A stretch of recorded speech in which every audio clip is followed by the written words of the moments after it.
Je vous ai expliqué que l'humilité fondamentale, c'est la connaissance de soi, et que l'humilité fraternelle, c'est le service de l'autre. Et qu'en réalité, il faut passer par tous ces stades de l'humilité pour être un vrai serviteur. Tu peux pas, sans humilité fondamentale, tu ne peux pas pratiquer l'humilité fraternelle. Alors l'humilité métaphysique, regardez en bas de cette pyramide, c'est la base de tout, c'est la conscience de notre condition d'être créé. Qu'est-ce que ça nous donne, ça, en termes de service de l'autre? Eh bien, ça nous permet de discerner la présence de Dieu dans les autres pour servir avec révérence. Donc l'humilité métaphysique, c'est la conscience de que tu es un être créé. Ça veut dire que tu vois en fait, d'une manière ou d'une autre, tu perçois la présence de Dieu dans toute personne. Et ça, un bouddhiste serait d'accord avec moi. Ce n'est pas quelque chose de purement judéo-chrétien. Une personne qui a l'humilité métaphysique, qui comprend qu'elle est un être créé, comprend aussi qu'il y a une présence, je dirais, il y a une présence de la divinité dans les autres, puisque le monde et les personnes reçoivent cette présence métaphysique de Dieu. Donc ça, c'est la base vraiment du service. Tu sers l'autre d'abord parce que tu comprends de quoi il s'agit. Tu vois Dieu dans l'autre. Ensuite, l'humilité ontologique, c'est la conscience de notre dignité transcendante. C'est-à-dire que tu as conscience de que tu n'es pas une plante, les êtres humains ne sont pas des objets, ce sont que dans chaque personne il y a un esprit. Et donc ça te permet de voir en fait le visage de Dieu dans les autres pour servir avec amour. Donc c'est déjà à un niveau supérieur. Et tu vois plus seulement la présence de Dieu dans l'autre, mais tu vois le visage de Dieu dans la personne quand tu as cette humilité ontologique qui te fait comprendre de ce que tu es. Avoir un esprit, c'est bien plus que la présence de Dieu en toi. Avoir un esprit, c'est déjà être semblable à Dieu. L'homme a été créé à l'image de Dieu. C'est pour ça qu'ils ont dit qu'il a un esprit libre, une volonté libre et une intelligence responsable. Il est créé à l'image de Dieu. Il n'existe pas seulement par l'action créatrice et métaphysique de Dieu en lui, mais il voit Dieu dans l'autre. Donc tu sers avec amour les autres. Ici, c'est assez intéressant parce que les Russes vont très à fond dans ces systèmes-là. Pourquoi? Parce qu'ils sont tout à fait radicaux dans la manière de penser. Et Dostoïevski disait très souvent, tu ne peux pas remplacer l'absence de Dieu par l'amour de l'humanité, parce que les gens intelligents te demanderont pourquoi est-ce que je dois aimer l'humanité. Vous voyez? Effectivement, c'est quelque chose de tout à fait basique. Et alors moi, je demande souvent à mes élèves, parce que là, c'est intéressant, vous êtes un public judéo-chrétien, vous, là. Mais j'ai des élèves qui ne sont pas judéo-chrétiens, ou du moins qui ne l'ont pas jamais été, et qui, je leur demande souvent, parce qu'ils arrivent à comprendre quand même l'idéal de service, beaucoup d'entre eux. Mais ce que moi j'essaie de faire, c'est de les pousser au maximum, c'est alors de leur faire réfléchir sur, en fin de compte, pourquoi tu sers. C'est très important ça. Et tu vois des gens qui savent pas te répondre pourquoi. Et alors il y en a qui me disent, je sers parce que je me sens bien quand je sers. Il y a une très belle réponse. Hein. C'est ce qu'on appelle le feel-goodism en anglais. Le feel-goodism, c'est en fait je vous sers pour moi. C'est-à-dire qu'en fin de compte, ce n'est pas vraiment vous qui m'intéressez, c'est moi-même. Tu vois, et comme j'ai une conscience et que je me rends compte qu'on est tous des êtres humains, qu'on fait partie de la race humaine, j'ai un minimum de sens de solidarité. Et si ce sens de la solidarité ne se manifeste pas en pratique, je me sens mal. I feel bad. Tu vois ce que je veux dire? Donc ça veut dire que je ne te sers pas par amour pour toi. Je ne te sers pas parce qu'en toi je vois quelque chose de particulier. Je te sers tout simplement parce que tu es un membre de ma race ou de mon genre et que je sens à l'intérieur de moi-même que si je ne fais pas quelque chose pour toi, je ne peux pas être heureux. Mais c'est encore moi qui est là. Il s'agit encore de moi. Il ne s'agit pas de toi. Tu vois? Je te sers parce que I feel good when I serve you. Je me sens bien quand je te sers. Mais c'est encore, je répète, l'objectif final, c'est encore moi. Tu vois? C'est une réalité, ça. Hein? Et je vous promets que chez bien des gens qui n'ont pas de vision judéo-chrétienne de l'existence, cet argument, c'est la chose qui les fait avancer. Tu as des gens qui partent en Afrique pour nourrir les pauvres Africains, souvent pour se sentir bien. Je ne dis pas que c'est mauvais, hein. Je dis qu'il ne faut pas confondre les choses. Il ne va pas là-bas pour le pauvre Africain.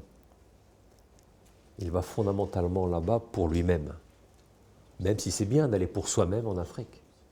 Je ne dis pas que c'est une mauvaise chose. C'est peut-être un début de découverte qu'il y a quelque chose au-dessus de tout ça, quoi, qui nous anime. Mais il faut être dostoïevskien avec ses élèves. Il faut aller au bout des choses pour les aider à être sincères avec eux-mêmes au plus profond de leur humanité. Pour qu'ils comprennent pourquoi est-ce que je fais les choses. Parce que tout le monde est d'accord pour dire que le service, c'est une valeur. Mais pas tout le monde est d'accord pour te dire pourquoi je sers les autres. Et tu en as qui ne veulent même pas répondre à cette question. Alors que dans la vision, tu vois, dans la vision de l'humilité ontologique qui nous fait prendre conscience de notre dignité transcendante, on sert parce qu'on voit les autres. Et dans les autres, on voit Dieu. On sert Dieu lorsque l'on sert les autres. Et tu as beaucoup de gens, même s'ils ne sont pas chrétiens, qui le comprennent. Ils ont leur vision de Dieu, et ils comprennent que c'est servir Dieu que de servir les autres. Ensuite, tu as ce qu'on appelle l'humilité spirituelle, qui est la conscience de notre propre imperfection. L'idée qu'il y a au fond de l'âme, il y a quelque chose qui ne fonctionne pas bien. Il y a un égoïsme naturel qui vient d'une catastrophe qui s'est produite au début de l'ère de l'humanité, de l'histoire de l'humanité. Et c'est une réalité dont l'humanité a conscience. Les gens normaux ont conscience de ce problème. Mais chacun l'interprète comme il veut. Mais c'est une réalité. Et alors, qu'est-ce qui se passe ici? Quand tu as conscience de cette réalité, que nie Rousseau, mais que l'expérience de l'humanité montre que c'est une réalité, l'expérience du mal interne qui est à l'intérieur de toi, qui te pousse vers le bas, et bien tu comprends que pour servir les autres avec efficacité, il faut que tu t'améliores. Il faut que tu travailles sur toi-même. Il faut que tu développes des vertus. Que sinon, tu ne seras pas un bon serviteur. Tu seras un serviteur médiocre. Parce que tu seras complètement sous l'emprise de ton égoïsme personnel, sous l'emprise de tes défauts, de tes faiblesses, et tu n'arriveras jamais à les dépasser. Donc il faut avoir conscience, quand tu as conscience de ce problème intérieur que tu as, tu développes la vertu aussi pour pouvoir être une personne, pas seulement pour te réaliser comme personne humaine, mais aussi pour être une personne qui puisse servir les autres avec efficacité. Donc ce travail que tu fais sur toi-même, ce n'est pas un travail que tu fais sur toi-même uniquement pour toi-même. Tu le fais sur toi-même pour pouvoir aussi servir les autres avec plus grande efficacité. Si tu grandis en vertu, tu deviens plus efficace au niveau du service. Et donc tu sers mieux les gens. Tu vois, tout ça, tous ces différents stades de l'humilité, ils sont aussi dirigés vers le service. Et ensuite, tu vois, l'humilité psychologique, qui est la conscience de notre talent, elle nous permet d'avoir conscience de nos talents pour servir avec magnanimité. Donc celui qui a conscience de son talent, donc qui développe cette humilité psychologique, il acquiert la magnanimité qui lui permet de servir les gens avec magnanimité et pas d'une manière pusillanime. Et enfin, on a ce qu'on appelle l'humilité fraternelle, qui, elle, est la vertu du serviteur, la vertu de celui qui sert, de celui qui sait servir. Pas seulement de celui qui veut servir, mais de celui dont la vie est un service. Et donc ce service est un habitus, est une habitude de sa personne. Vous voyez à quel point tous les éléments de l'humilité sont reliés les uns aux autres et qu'ils sont dirigés vers une chose, qui est le service de l'autre. Et il y a beaucoup de personnes qui sont prêtes à servir les autres, mais qui ne veulent surtout pas entendre parler d'humilité métaphysique, ontologique, spirituelle et psychologique. Surtout pas. Parce qu'ils ne veulent pas de la vérité. Ça ne les intéresse pas. Ni la vérité sur Dieu, ni la vérité sur les autres, ni la vérité sur eux-mêmes. Ce qu'ils veulent seulement, c'est se convaincre eux-mêmes, se sentir bien parce qu'ils servent les autres. Et qu'ils savent que le service est tout de même une valeur universelle. Mais leur service est piteux. Il est minable parce qu'il n'y a pas de base à ce service. Il n'y a pas de base ontologique, il n'y a pas de base, je dirais, métaphysique, il n'y a pas de base logique. Il y a beaucoup de contradictions. Et ce qui se passe, c'est qu'ils sont prêts à vous servir, ils vont vous servir pendant quelques heures, mais dès que ça devient difficile et qu'il n'y a plus de feedback pour eux, ils vont arrêter de vous servir. C'est typique une personne qui sert sans avoir les bases dans les autres domaines de l'humilité. en fait, je répète, il sert aussi pour lui-même. C'est-à-dire qu'il vous sert un petit peu et il se sert beaucoup lui-même. C'est-à-dire que, et le jour où il n'y a plus de feedback parce qu'il veut vous servir, mais que vous n'avez rien à foutre du fait qu'il vous serve, il arrêtera de vous servir. Et il y a des gens, ils ne veulent pas que tu les serves. Et donc, si toi, tu veux servir quelqu'un et celui que tu sers, lui, il n'a pas tellement envie que tu le sers, et ben, il y a des gens qui disent, moi, j'arrête le service, parce qu'il n'y a pas de feedback. Tu vois? Alors qu'un vrai serviteur, il trouve toujours les moyens de servir, même ceux qui ne veulent pas être servis. Pourquoi? Parce qu'il ne sert pas pour avoir du feedback. Il ne sert pas pour avoir du retour. Et c'est bien égal, le retour. Puisqu'il sert Dieu, fondamentalement, dans la personne. Et que donc, si la personne apprécie son aide, apprécie son service ou pas, ça lui est bien égal. Tu vois, on arrive à cette considération fondamentale qui est que tous ces éléments de l'humilité sont vraiment liés les uns aux autres. Vraiment liés les uns aux autres. Et là, il faut apprendre aux gens à contempler ces différents aspects pour qu'ils soient sincères avec eux-mêmes. Et tu peux dire à tes étudiants, écoute, voilà 5 éléments, je comprends qu'il y en a qui te choquent, il y en a qui ne t'intéressent pas, mais ce que je veux, c'est que tu sois sincère avec toi-même. Et que tu m'expliques, toi, sur la base de ce système, toi, où tu te situes. Toi, pourquoi tu sers et comment tu sers. Et est-ce que tu sers constamment ou seulement quand tu as du feedback? Qu'est-ce que tu cherches dans le service? Obliger les gens à faire cette réflexion. C'est très important. Et les gens qui sont profonds mais qui sont loin de Dieu, ça va les pousser en avant, à réfléchir. Les autres, ça va un peu les révolter, contre eux-mêmes, contre toi, contre tout, et ils vont s'exciter et il n'y aura pas de réponse. Mais c'est un effort que tu fais qui pousse les personnes à la réflexion. Et donc tu sers les gens en leur expliquant ces choses-là, parce qu'elles sont tellement évidentes. C'est scientifique. C'est scientifique. D'accord? Alors, il y a une petite chose qu'il faut qu'on parle, c'est le rôle de la prudence quand même dans les vertus. Regardez ce schéma que j'ai. Et regardez d'abord ce que je dis à droite. Sans la prudence, il n'y a pas de vertu. La vérité précède le bien. La vérité précède le bien. La prudence est la mère et le guide de toutes les vertus. Guidés par la prudence, nous distinguons clairement dans la vie de tous les jours le courage de la lâcheté et de la témérité, la magnanimité de la pusillanimité et de la mégalomanie, l'humilité de l'orgueil et de la fausse humilité, la maîtrise de soi de l'intempérance et de l'insensibilité, la justice de l'injustice et de la sévérité. La prudence n'est pas médiocrité, ce n'est pas un centre entre deux extrêmes, c'est un sommet, un pic, le point culminant de l'excellence. Alors regardez en pratique de quoi il s'agit. La pyramide. Celui qui pratique la vertu de prudence, dans des situations données, il va se comporter, il va saisir ce que cela veut dire que de se comporter humblement dans une situation donnée. Et à gauche, vous voyez, j'ai mis vice, absence de vertu. Et à droite, j'ai mis vice, fausse vertu. C'est-à-dire que celui qui n'est pas prudent, soit il va se comporter de manière orgueilleuse, soit avec fausse humilité. La fausse humilité, c'est une fausse vertu, c'est-à-dire qu'elle a l'apparence de vertu. C'est ça le truc. Tout ce qui est à droite de la pyramide, ce sont des apparences. Mais ce n'est pas la vertu. Donc c'est aussi un vice.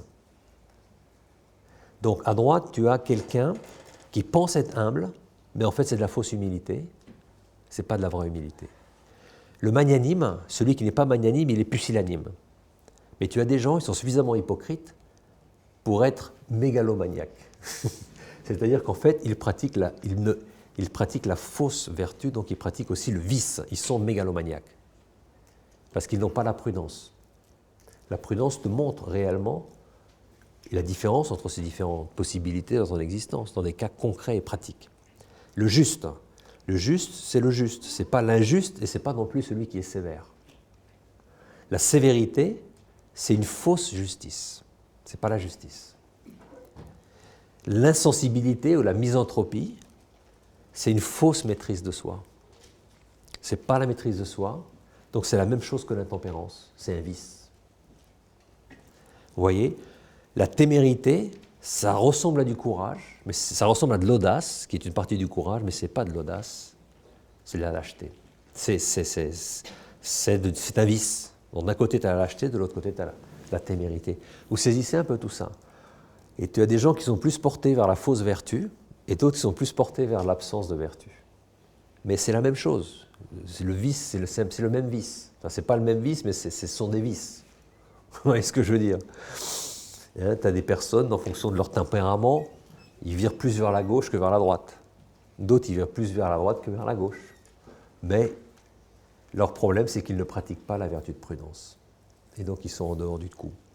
D'où l'importance d'éduquer les gens, la jeunesse, dans la prudence. Et on a beaucoup parlé ce matin quand je vous ai parlé de l'importance de la vertu, donc des règles qui doivent être soumises à la vertu. Alors voilà, au niveau de la croissance, comment est-ce qu'on grandit? Toutes ces vertus grandissent ensemble. C'est la spirale ascendante de croissance. Si chacune des vertus présuppose la prudence, comme on vient de le voir, l'inverse est tout aussi vrai. La prudence ou sagesse pratique présuppose chacune des autres vertus. En effet, nous percevons et interprétons la réalité à travers le prisme de notre caractère. Comme le fait remarquer Aristote, l'homme intègre juge chaque chose avec droiture et perçoit dans chaque chose la vérité. L'orgueilleux, au contraire, considère comme vrai ce qui flatte son orgueil. L'intempérant, ce qui lui confère du pouvoir, de l'argent ou du plaisir. Le pusillanime, ce qui justifie sa couardise ou sa paresse. En développant le courage, la justice et la maîtrise de soi, nous améliorons notre capacité de percevoir la réalité à la lumière de la raison. Toutes les vertus nourrissent la prudence et en même temps se nourrissent d'elle. Ce n'est pas un cercle vicieux, mais une spirale ascendante de croissance.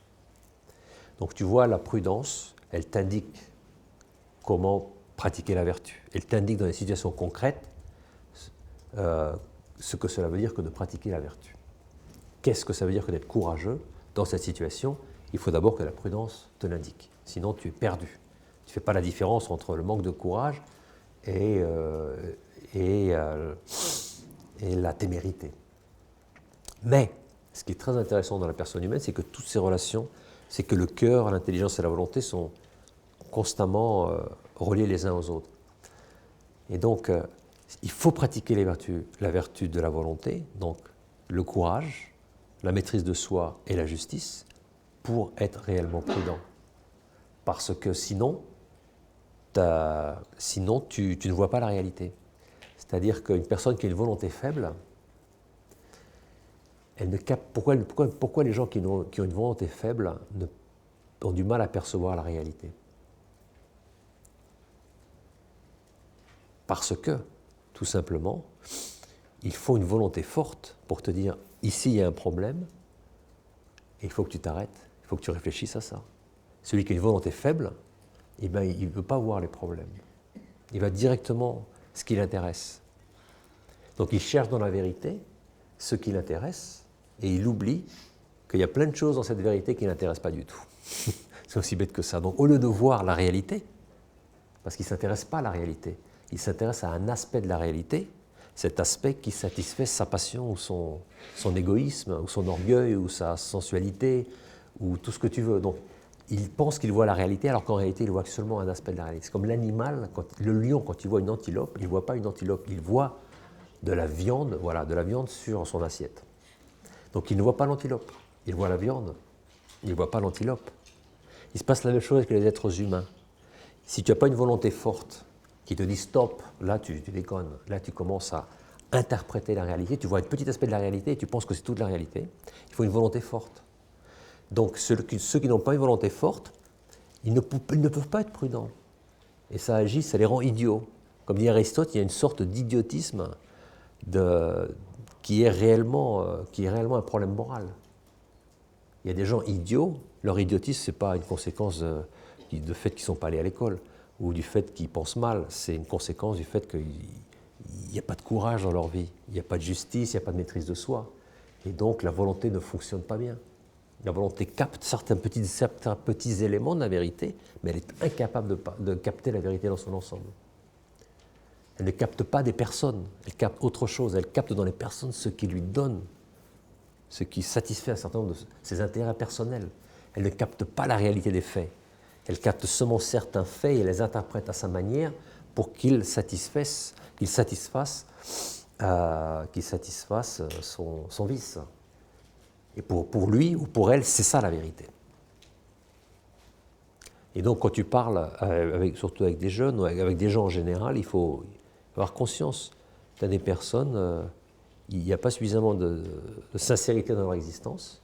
Pourquoi? Parce qu'il n'y a pas suffisamment de force. Et donc ils ne peuvent pas voir la vérité, parce qu'il n'y a pas suffisamment de volonté. Pascal a beaucoup parlé du rôle de la volonté sur l'intelligence, énormément. Les pensées de Pascal est un livre très important pour resituer le contexte. La moralité, ce n'est pas seulement l'intellect. L'intellect, c'est la base de toute chose, mais sur l'intellect agit immédiatement la volonté. Et le cœur aussi, d'ailleurs. Donc vous voyez, c'est extrêmement intéressant tout ça. C'est-à-dire que tu ne peux pas dire à quelqu'un, écoute, il y a une vertu qu'il faut que tu développes. Il faut lui dire, il faut développer toutes les vertus ensemble. Et puis quand tu touches à une vertu, tu touches à toutes les autres. À chaque fois que tu développes un peu d'une vertu, tu développes les autres. C'est comme l'argent qu'on met en banque. Si plus tu es riche, plus tu deviens riche. Quand tu mets $1 million en banque, ben, tu peux rapidement gagner 10 000 $ supplémentaires. Tu vois, donc plus tu grandis en vertu, plus c'est facile pour toi que de développer en fait, les autres vertus. Il y a une interaction entre les vertus qui est absolument extraordinaire. Parce que tu renforces ta volonté, tu purifies ton cœur et tu illumines ton intelligence à chaque fois que tu développes une vertu. Et donc ça a un effet énorme sur toutes les autres vertus, bien évidemment. Quelqu'un qui a une grande maîtrise de soi, ce n'est pas difficile pour lui de pratiquer l'audace. Et c'est surtout pas difficile pour lui de pratiquer l'endurance. C'est des vertus très similaires. Il y a la volonté qui est là. Et puis comme il y a une volonté forte, son intelligence peut calmement réfléchir. Là, il n'y a pas de volonté forte, l'intelligence ne peut pas calmement réfléchir. Ça, c'est un gros problème du vice chez les gens modernes. Il y a des gens très intellectuels, donc ils ont une puissance intellectuelle incroyable, mais qui au niveau de la prudence sont des zéros, parce qu'ils n'ont pas développé les vertus du caractère. Et ils peuvent être très intelligents, entre guillemets, parce qu'ils savent bien parler, mais leur vie morale, c'est du zéro. Parce qu'il n'y a pas de prudence, il n'y a pas de courage, il n'y a pas d'endurance et tout ça. Donc la sagesse théorique et la sagesse pratique, c'est quand même des choses très différentes. La sagesse pratique est complètement entre les mains du cœur et de la volonté. Donc il faut pratiquer les trois choses. Alors quelqu'un m'a demandé, qu'est-ce que c'est que le cœur finalement? Parce qu'on voit que la volonté et l'intelligence, ce sont des capacités spirituelles. Le cœur, non. Le cœur, c'est beaucoup plus que ça. Le cœur, c'est la totalité de la personne. Voilà. Dans le cœur, il y a le corps. Tu vois? Dans la volonté et dans l'intelligence, il n'y a pas le corps. Dans le cœur, il y a la chose la plus intime de ton existence, plus le corps. Donc le cœur, c'est vraiment quelque chose, c'est la plus grande profondeur de ton existence. L'intelligence et la volonté, ce sont des forces, bien sûr, mais ce sont des forces spirituelles, c'est des puissances de l'âme spirituelle, de l'esprit. Alors que le cœur, c'est ça plus tout le reste. Voilà. C'est pas tout le reste, c'est ça plus tout le reste. Le cœur, c'est vraiment ce que tu es.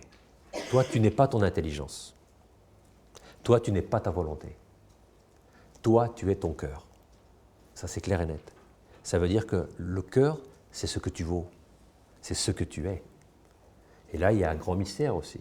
Il y a un grand mystère, il y a plein de choses qui entrent en action qu'on ne connaît même pas.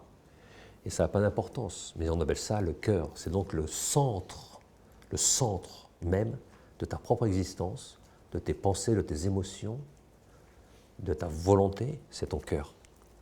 Okay, donc c'est un élément beaucoup plus large, beaucoup plus gros que la volonté et l'intelligence. C'est pour ça que la magnanimité et l'humilité peuvent te définir parfaitement.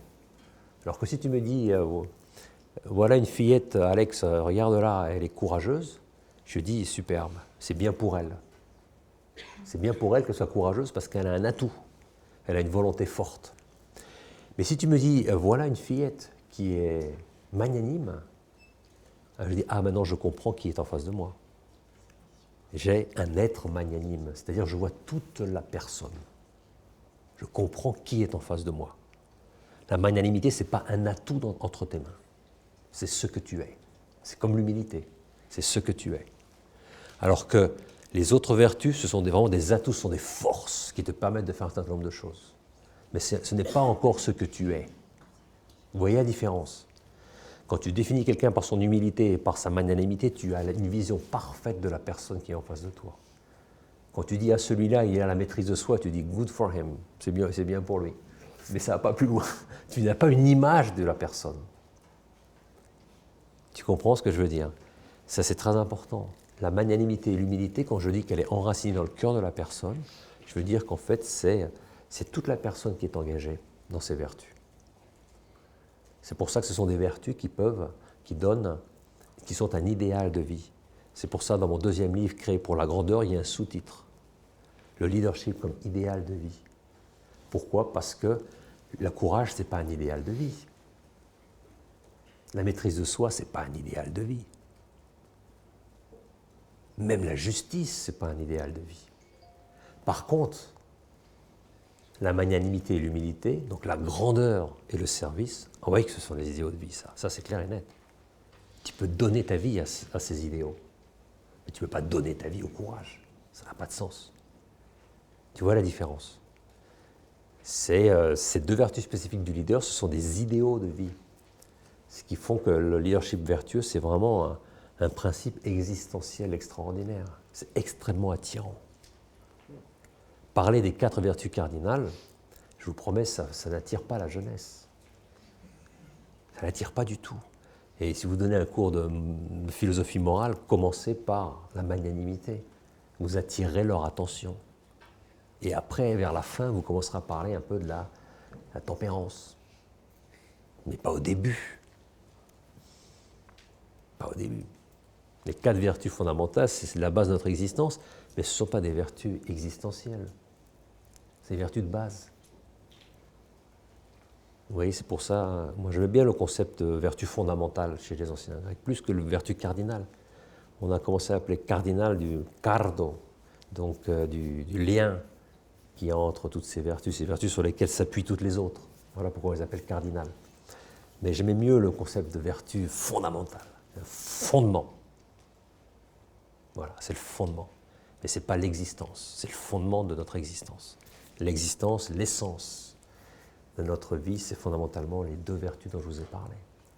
La magnanimité et l'humilité. Ça, c'est les vertus spécifiques du leader. Et alors, ce sont 2 vertus qui vont ensemble. Tu vois, qui vont ensemble. Et alors, il faut qu'on en parle un petit peu de ça. Regardez ce que j'ai écrit ici. Plus nous avons conscience de notre grandeur personnelle, plus nous devons reconnaître que la grandeur est un don de Dieu. La magnanimité sans l'humilité n'est pas la magnanimité, c'est un mensonge, dont les conséquences au niveau personnel ne peuvent être que catastrophiques.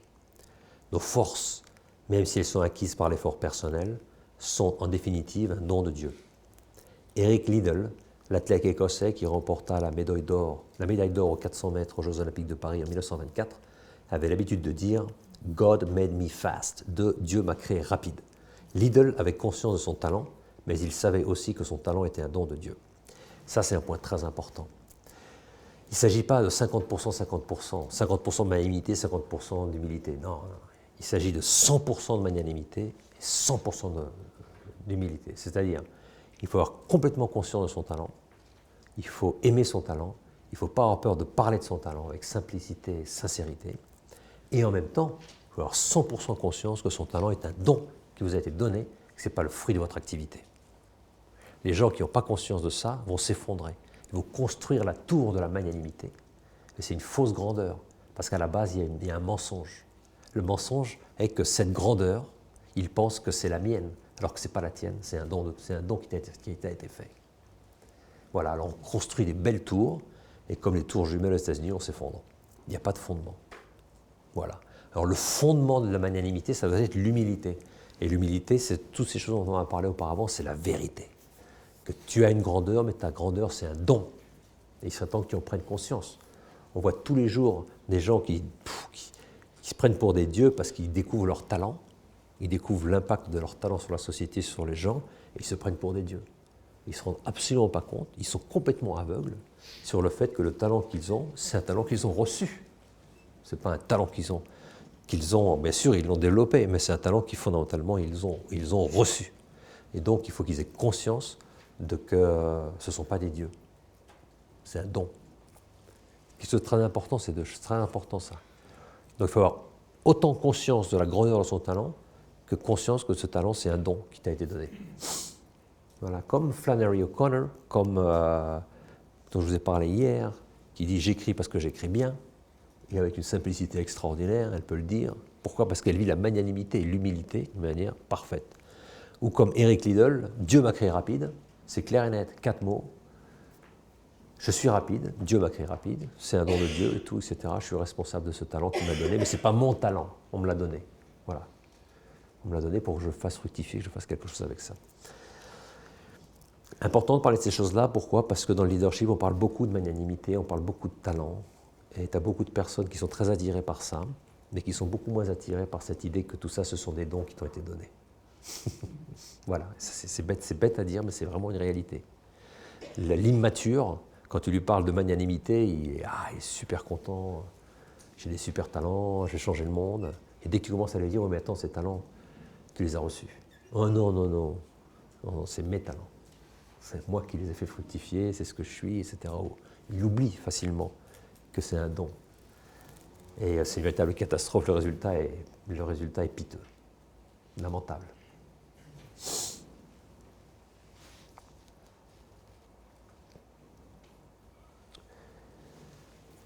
Donc voilà ce que je voulais vous communiquer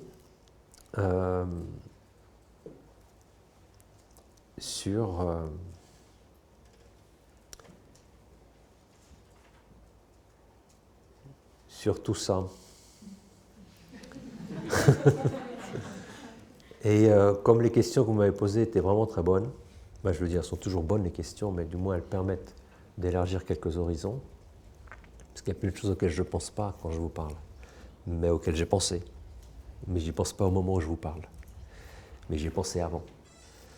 Et je sais, j'ai besoin que vous me posiez des questions pour me rappeler qu'il y a des choses que je ne vous ai pas dites.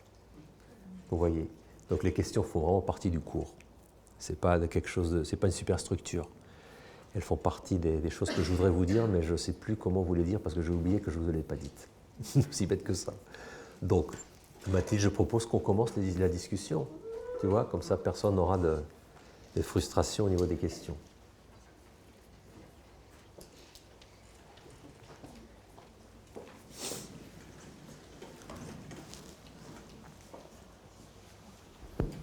Alors Alex, j'aimerais te poser une question qui m'est souvent posée et qui tracasse beaucoup les jeunes professionnels, notamment dans le business. Donc quel est en fait le lien entre le leadership vertueux et le succès professionnel ? Parce que souvent, alors ça les tracasse parce que souvent, donc ils nous disent le système actuel, les règles actuelles dans le business pousse quelque part au vice pour atteindre ses objectifs professionnels, pour atteindre le succès. Alors on a plein d'exemples. Et souvent, alors il y avait Howard Gardner qui est venu récemment à Barcelone et qui disait une bonne personne ne pourra jamais atteindre l'excellence professionnelle. Et alors il y a plein de choses derrière ça. Et la réaction des jeunes, souvent, c'était de dire « mais oui, mais ça, quelqu'un en fin de carrière, il peut le dire quand il a déjà atteint le sommet, quand il est déjà au top. Il va nous dire oui, c'était bien, oui, il faut être quelqu'un de bien, il faut être vertueux, etc. Mais nous, ce qu'on voit dans la réalité aujourd'hui des entreprises, c'est que si on ne fait pas certaines choses, on va être out of business. Alors si on est, sans forcément violer la loi, on va, comme Google, on va rapatrier nos bénéfices en Irlande pour pas payer d'impôts, c'est tout à fait légal. On va poignarder son adversaire en politique. Ok, j'ai compris ton truc. J'ai pigé vraiment le sens que tu voulais dire et il est nécessaire qu'on en parle. Je me souviens une fois, c'était il y a 2 ans, j'étais à Rhode Island aux États-Unis, donner une présentation comme celle-ci pour les admiraux de l'école de guerre de la US Navy. Et il y a un amiral qui se lève et qui me dit « Alexandre, quelle est la relation ?» Même question. Quelle est la relation entre le succès, success, comme disent les Américains, et votre système de leadership vertueux? Et alors je le regarde et je lui dis la relation est relativement claire. Si toi tu pratiques ce que je dis, réellement et profondément et avec sincérité, dans 5 ans tu seras en tôle. Et il a compris. Le pire, c'est qu'il a compris tout de suite de quoi je voulais parler. C'est qu'il a compris qu'en période de crise, on coupe la tête aux leaders vertueux. On les crucifie, on les met en prison, on les décapite, on les brûle sur le bûcher.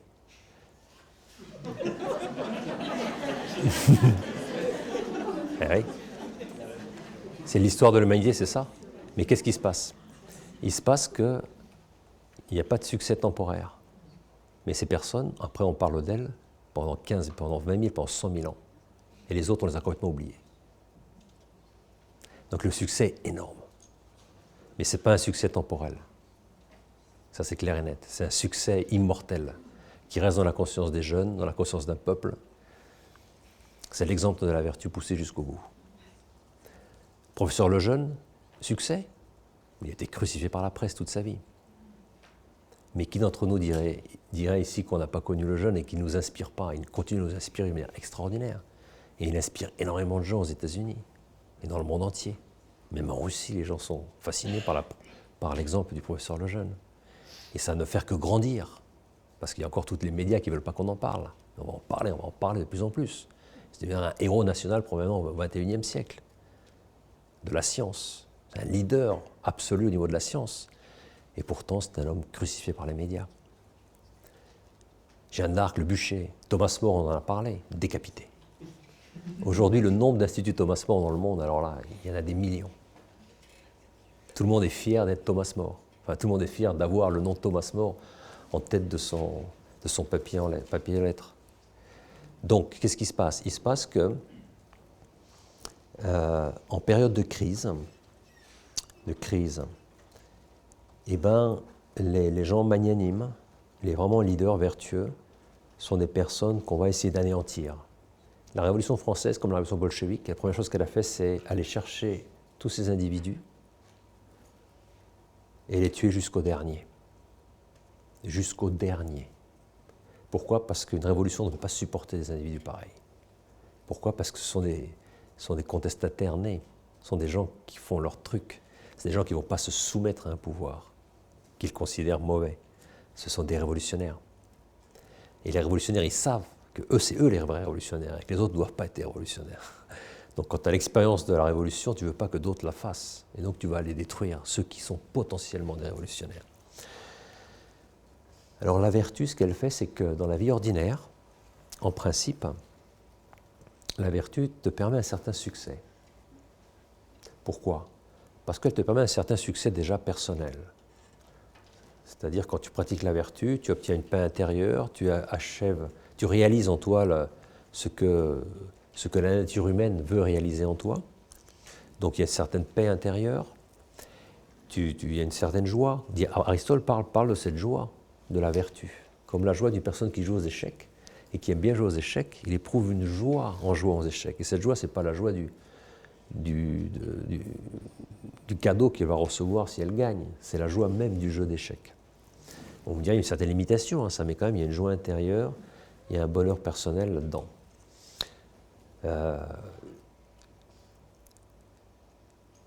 Ce que disait Viktor Frankl, il disait que les personnes en réalité ne cherchent pas le succès, mais elles cherchent la plénitude de vie. Tu vois, la plénitude de vie. Et effectivement, la pratique de la vertu, c'est la plénitude de vie. Bien sûr, il y a encore d'autres choses, il y a aussi l'aspect religieux qui rentre en jeu là-dedans, mais qui ne vient pas en contradiction avec tout ça. Donc, quand tu pratiques la vertu, en principe, dans ta vie personnelle, dans la vie familiale, dans la vie sociale, dans la vie professionnelle, tu acquiers des forces qui te permettent de faire un certain nombre de choses. que d'autres ne peuvent pas faire. Donc, dans une vie ordinaire, la vertu donne réellement la force de faire un certain nombre de choses qui permet un certain succès personnel, familial, professionnel, social. Ça, c'est évident. Mais il y a tellement de choses dans la vie qui ne dépendent pas de nous. Voilà. Un mari ou une femme qui a un accident, qui devient malade, tu ne peux pas parler d'un succès familial. Objectivement, ce n'est pas un succès. C'est évident. Et pourtant, s'il y a la vertu derrière, ben, il y a croissance. Tu vois, il y a réalisation de la personne, il y a plénitude de la vie. Dans la douleur, dans le drame, il peut y avoir plénitude de l'existence. Mais personne te dira, il y a un succès. Il n'y a pas de succès. Parce qu'il n'y a pas... Le succès, c'est un concept purement humain. Purement humain. Bon, un succès, c'est bon, ils sont mariés à une femme, ils sont restés fidèles toute leur vie, ils ont eu de nombreux enfants et tout le monde est content. Happy end. Ça, c'est ce qu'on appelle le succès.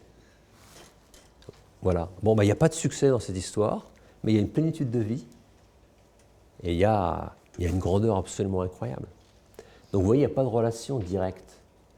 On peut dire que la vertu permet un certain succès, mais comme il y a tellement de choses dans notre existence qui ne dépendent pas de ça, de la vertu, qu'il y a beaucoup de chances qu'il n'y ait pas de succès. Voilà, ça c'est important de dire ça. Pourquoi ? Parce que quand même, toute la théorie américaine du caractère des vertus souvent est très dirigée vers ce qu'on appelle l'efficacité. D'ailleurs, Stephen Covey a écrit ce bouquin, les 7 Habits, ces 7 habitudes des gens hautement efficaces.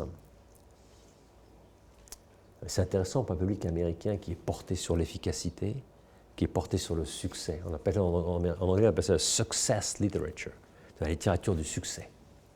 Comment y arriver, quoi. Et en fait, ce n'est pas notre sujet. Ce qui se passe, c'est qu'en pratiquant la vertu, on devient efficace. Bien sûr, puisqu'on acquiert des forces. La force de réfléchir bien, de prendre des bonnes décisions, de maintenir le cap, de contrôler nos émotions, de communiquer bien avec les gens, de tendre vers la grandeur, de servir. Ce sont des forces. Et donc personne ne te dira il n'y a pas d'efficacité dans la vertu. Bien sûr, il y a une grande efficacité. Le mot virtus, vertu en lui-même, te montre qu'il y a une grande efficacité dans la vertu. Mais cette efficacité, en réalité, c'est seulement une des multiples conséquences du développement de la vertu. Pour les Grecs, il faut revenir aux Grecs, parce que c'est eux qui ont commencé tout ça. Pour les Grecs, je vous l'ai dit, arrêtez. C'est vraiment une perfection de l'être, une vertu. Donc quand tu développes la vertu, tu deviens un être humain. Et pour eux, c'est l'essentiel. Et ils ont raison. Et ils n'auraient jamais compris le titre les 7 habitudes des personnes hautement efficaces. Aux Grecs, ça ne leur serait jamais venu à l'esprit un titre pareil. Jamais. Un latin, oui, un romain probablement, oui. En ce sens, Stephen Covey est vraiment fils de la civilisation occidentale. Mais pour un grec, c'est impensable. Pour un grec, une vertu, c'est avant tout une réalisation de toi-même. Tu te réalises en tant qu'être humain, tu as une perfection naturelle que tu développes. Et donc c'est pour ça que Pindare disait « deviens celui que tu es, deviens qui tu es » en développant la vertu. Et là c'est très important parce que mes élèves me demandent souvent aussi quelle est la relation, Alex, entre ce que tu fais et Stephen Covey, The 7 Habits. Et je leur dis, elle est fondamentalement au niveau de la motivation. C'est-à-dire que moi, ce que je veux faire surtout, c'est apprendre à mes étudiants à aimer la vertu pour elle-même, aimer le bien pour lui-même, aimer la vérité pour elle-même, aimer la beauté pour elle-même, parce que ce sont des transcendantaux qui appartiennent à la divinité, et que l'efficacité, c'est seulement 1% de ce que tu réalises lorsque tu développes la vertu. Voilà. Et je pense que l'américanisme, il met l'emphase sur ce 1%, mais il n'a probablement rien compris à ce qu'est vraiment la vertu. Et je pense qu'il y a un très gros problème au niveau de la motivation. Parce qu'un être humain normalement constitué, bien plus que l'efficacité, ce qu'il cherche, c'est ce que je t'ai dit, c'est la plénitude de vie. Et la plénitude de vie, c'est l'accomplissement de soi-même, c'est la réalisation de soi-même, indépendamment de toute efficacité. Même si l'efficacité, elle est là, mais ce n'est pas ce que tu recherches. Ce que tu recherches avant tout, c'est réaliser ton propre potentiel humain, ton humanité. Bien sûr, quelqu'un qui a une vision judéo-chrétienne de tout ça, il va au-delà de tout ça. Il s'élève encore plus. Mais si tu maintiens un vocabulaire rationnel, purement rationnel, sans parler de la surnature, de la foi, de l'espérance et l'amour, tu t'en maintiens, tu te limites au niveau purement rationnel des vertus humaines, les gens comprennent de quoi tu parles. Je te promets. Mes étudiants comprennent parfaitement. Et ils ont un peu honte de parler d'efficacité, après, ou même beaucoup. Tu vois, ils ont compris qu'on ne peut pas sacrifier l'être à l'efficacité. Mais bien sûr, tout l'American Dream, il est orienté sur l'efficacité et très peu sur l'être. Donc il est normal, un livre comme le livre de Stephen Covey, qui est un beau livre d'ailleurs, c'est seulement le titre qui m'effraie un petit peu. Dans une culture, au moins une culture européenne, c'est un titre assez violent. Ça correspond un peu à la culture qu'on essaie de nous imposer, à la culture mondiale, mais ça ne correspond pas à notre histoire. Et c'est pour ça que moi, dans tous mes développements sur le leadership vertueux, je parle beaucoup de l'histoire. J'aime beaucoup parler des anciens Grecs, j'aime montrer comment ils pensaient, pour qu'on comprenne tous que c'est des choses très vieilles, très anciennes, que ce n'est pas quelque chose de tout à fait nouveau. Et le mot que j'emploie, je répète, ce sont des mots qu'on a employés il y a 3000 ans. C'est pas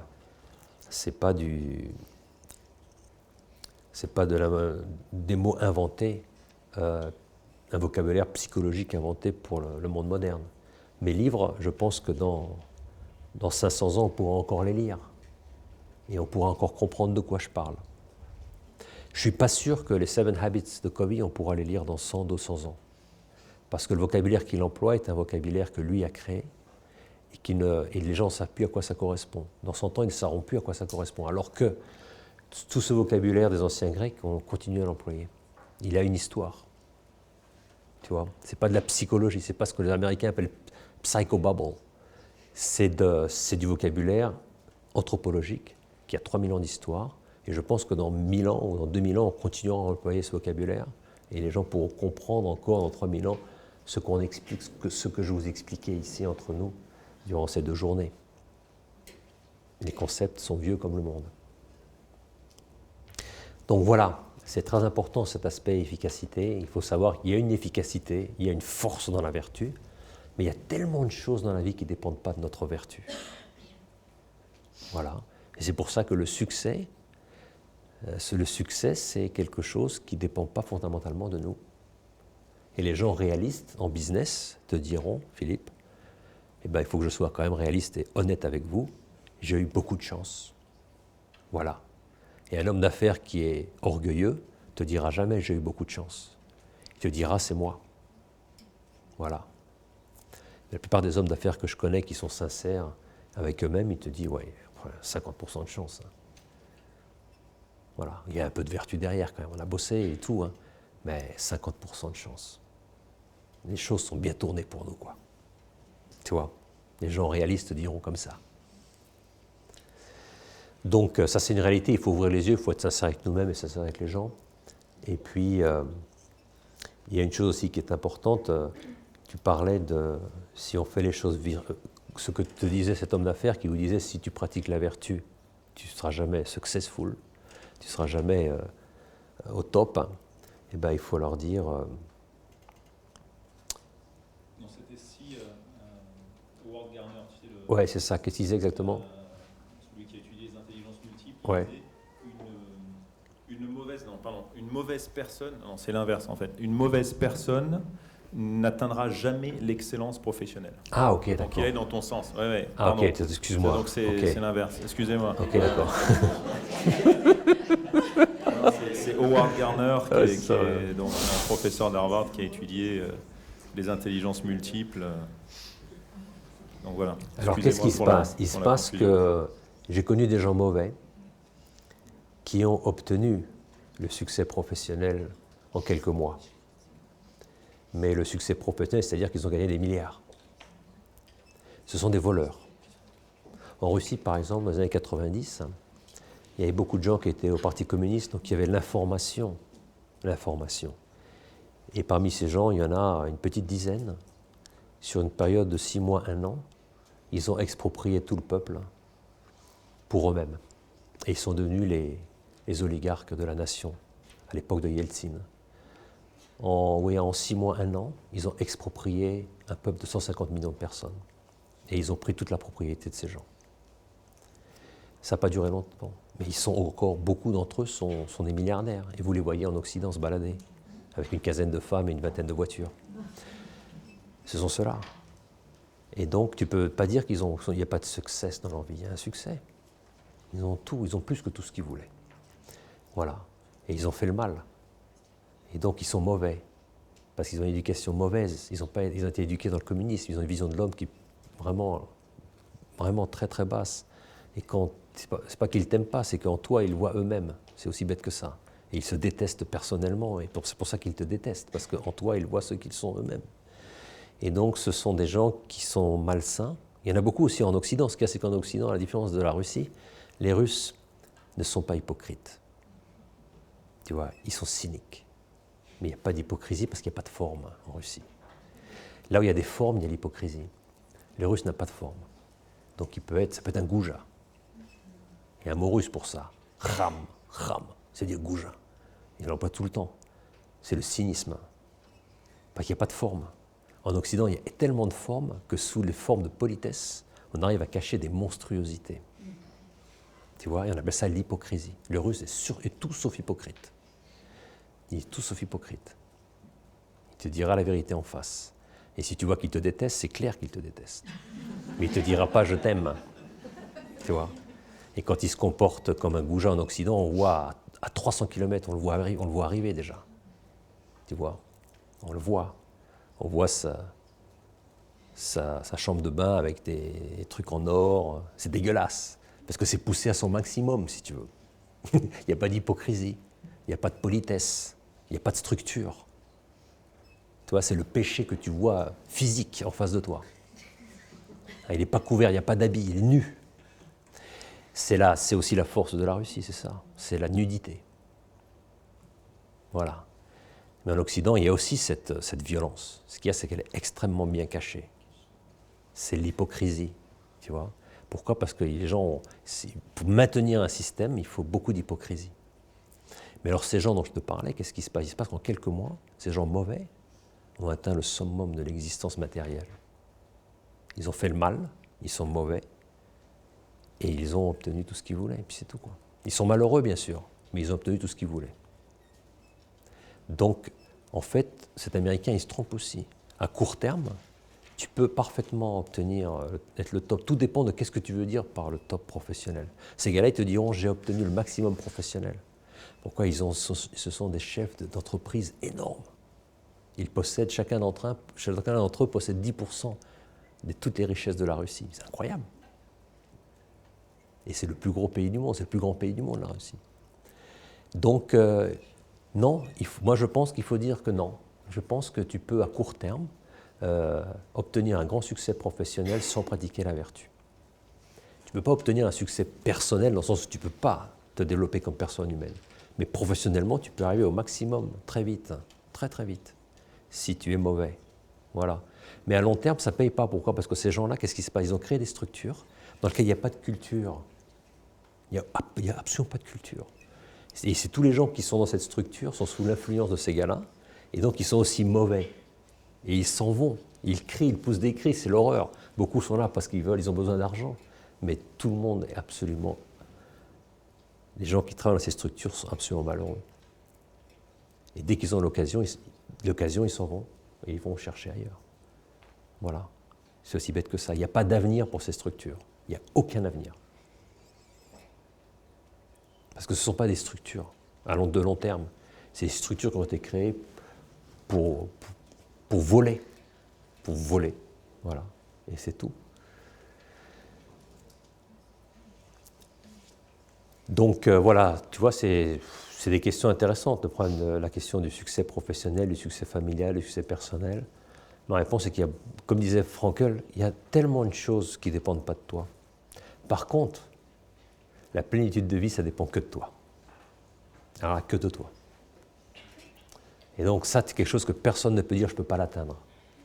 La plénitude de vie, tu peux l'atteindre dans la douleur, tu peux l'atteindre dans le drame, tu peux l'atteindre n'importe quand, lorsque tu vis selon ta conscience et tu développes la vertu. Et que tu utilises cette douleur, ces drames, ces conflits pour te développer personnellement. On est tous responsables de la plénitude de vie qu'on obtient. Mais on n'est pas tous responsables, on n'est pas responsable fondamentalement du succès familial ou professionnel ou social que l'on peut atteindre. Une autre question ? Bonjour Alexandre. J'ai pris des notes ce matin et j'ai 3 questions à te poser. Alors une après l'autre parce que moi j'ai une mémoire vraiment... La première, c'est je voudrais avoir ton regard sur un personnage comme Bill Gates par exemple et la création de sa fondation. Ensuite, quand on parlait ce matin de la recherche qu'on doit faire sur son talent. Alors attends, là tu t'es engagé à la deuxième question. Là je me souviens déjà plus de la première. Je me souviens de Bill Gates. Bill Gates. Ton regard sur Bill Gates et sa fondation. Eh bien, tu sais, quand je vous ai parlé ce matin de les enfants, il faut d'abord les éduquer selon les règles. Et le problème qui se passe, c'est que tu as des gens qui n'ont même pas été éduqués selon les règles. Donc tu ne peux pas les éduquer selon la vertu, parce qu'ils n'ont pas grandi. C'est-à-dire qu'ils ne distinguent pas leur droite de leur gauche. Et sur des questions basiques, qui sont par exemple la question de la culture de vie ou la culture de mort, ils ne font pas de différence.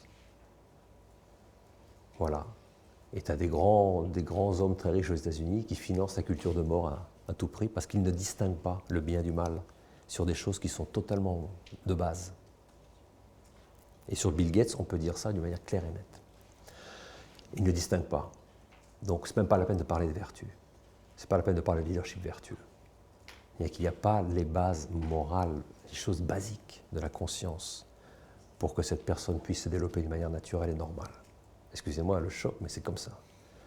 Ensuite, il y a d'autres personnes. Si on parle de Bill Gates, il faut parler aussi de Steve Jobs. Alors Steve Jobs, c'est un peu différent, parce que lui, il n'a pas été engagé dans cette culture de mort. Lui, Steve Jobs, c'est un gars qui a un sens de la grandeur, bien plus développé que chez Bill Gates. Un sens de la grandeur, mais de la grandeur dans les choses. C'est-à-dire que Steve Jobs, il est intéressant parce qu'il a un sens de la beauté artistique. C'est un homme de design. Il est passionné par les choses. Et il y a une grandeur chez les choses, il y a une beauté chez les choses, il a une sens esthétique extraordinaire. C'est un génie. C'est vrai que c'est un génie, Bill Gates. Pas Bill Gates, mais Steve Jobs. Mais le problème chez Steve Jobs, c'est qu'il y a une absence totale d'humilité. Totale. Il n'a aucune conscience réellement de ce que sont les êtres humains. Il les traite mal. Il ne demande jamais pardon. Entre guillemets, il ne fait jamais d'erreur. Il n'a jamais pratiqué l'inclusion, il n'a jamais pratiqué la délégation de pouvoir, il n'a jamais pratiqué tout ce qu'on pratique lorsque l'on aime les êtres humains avec lesquels on travaille. Il n'y a pas de leadership vertueux chez Steve Jobs. Ce qui ne veut pas dire que c'est un con. C'est un génie. C'est un génie, c'est probablement pas un mauvais manager. Voilà, ça c'est clair et net. Il y a beaucoup de chance dans sa vie professionnelle, il y a beaucoup de chance. En même temps, c'est vrai que c'est un grand travailleur et c'est un type qui a un génie, il a une idée. Et il va au fond pour la pratiquer. Mais tu ne peux pas dire que c'est un leader vertueux. Pas du tout. Je ne pense pas que Steve Jobs ait créé une véritable culture d'entreprise. Pas du tout. Il manque totalement l'humilité. Il y a des moments de grandeur dans son existence, et tu vois, il voit la grandeur dans les choses, pas chez les gens. Il ne perçoit pas la grandeur de la personne humaine. Il n'aime pas les êtres humains. Il aime fondamentalement les choses. Ça se voit constamment. C'est la beauté des choses. Il est constamment manipulé par les objets. Il joue avec les objets. Il il est sous l'influence des objets. Et tu interroges les gens qui l'ont connu, qui étaient avec lui, ils te diront, il est insupportable. Il est insupportable. Il lui manque cette humilité, tu vois. Et là, il faut être clair, hein, parce que tu as des gens qui ont un très grand succès professionnel, et les jeunes se posent des questions, quid de son leadership? Et là, il faut être clair et net, il ne faut pas avoir peur. De dire, non, c'est un génie, c'est un type génial. Mais leadership vertueux, zéro, oublie-toi, c'est une autre science ce qu'il a fait. Il faut le dire clairement. Par contre, Darwin Smith, Herb Kelleher, à Southwest Airlines, Darwin Smith, Kimberly Clark, François Michelin, au groupe Michelin, là c'est clair et net. Tu connais leur vie, tu vois ce qu'ils ont fait, tu vois leur attitude vis-à-vis des personnes, tu vois la culture d'entreprise qu'ils ont créée, et ça c'est des leaders vertueux. Et en plus, ce sont des grands managers qui ont atteint des résultats absolument incroyables. Alors il faut être clair, hein. Le problème des règles, si quelqu'un ne fait pas la différence entre le bien et le mal sur des questions basiques, des questions de vie et de mort, alors là tu ne peux pas parler de vertu. Il faut recommencer tout à zéro. Voilà.